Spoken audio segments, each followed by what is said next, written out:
और माखन चोरी की लीला के बाद एक बकासुर नाम का राक्षस आया, गुफा टाइप का, उसने मुंह फुला करके रखा था। भगवान उसमें प्रवेश कर गए, उसने मुख को बंद कर लिया, भगवान ने मुंह को ही फाड़ दिया, उसका उद्धार कर दिया।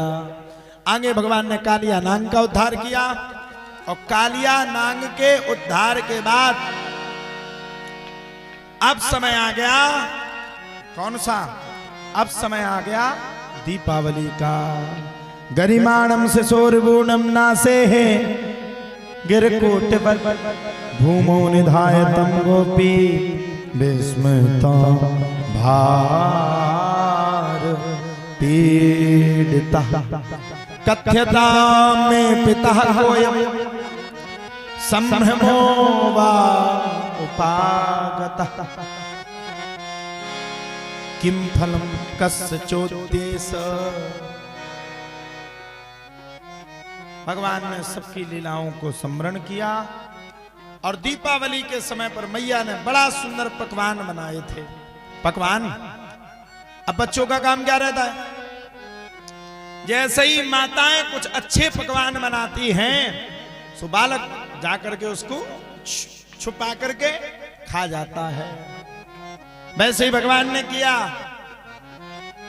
दीपावली के समय पर मैया बड़े सुंदर पकवानों को बना रही थी। भगवान ने जाकर के उन पकवानों को छपटा मार करके छुड़ा लिया। मैया बोली, एक हनुमा, ये तेरे लिए नहीं है। भगवान ने पूछा, फिर किसके लिए है? ये पकवान तो भगवान इंद्र के लिए है।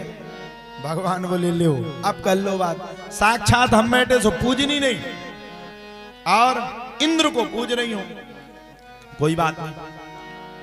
अब राजा इंद्र की जब बात आई तो राजा इंद्र के पूजने के बाद भगवान ने जाकर के नंद बाबा से कहा, ये किसकी पूजा कर रहे हो? बोले, राजा इंद्र की। क्यों? बोले, वो बरसात करते। बोले, बाबा कैसी बात करते हो?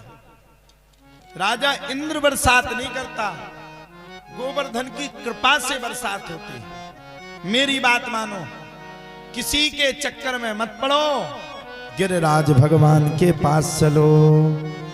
गिरिराज धरण हमो तेरी शरण, गिरिराज धरण हमो तेरी शरण, तेरी शरण हम, तेरी शरण,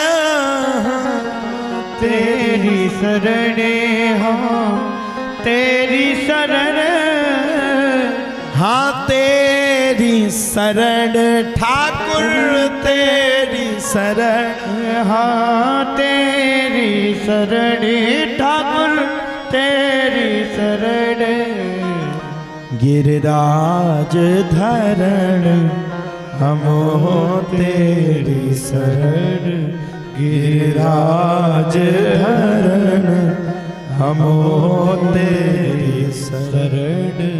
जाकर के पहुंच गए। अब सबने विचार किया, एकाएक तो कोई काम नहीं हो सकता ना।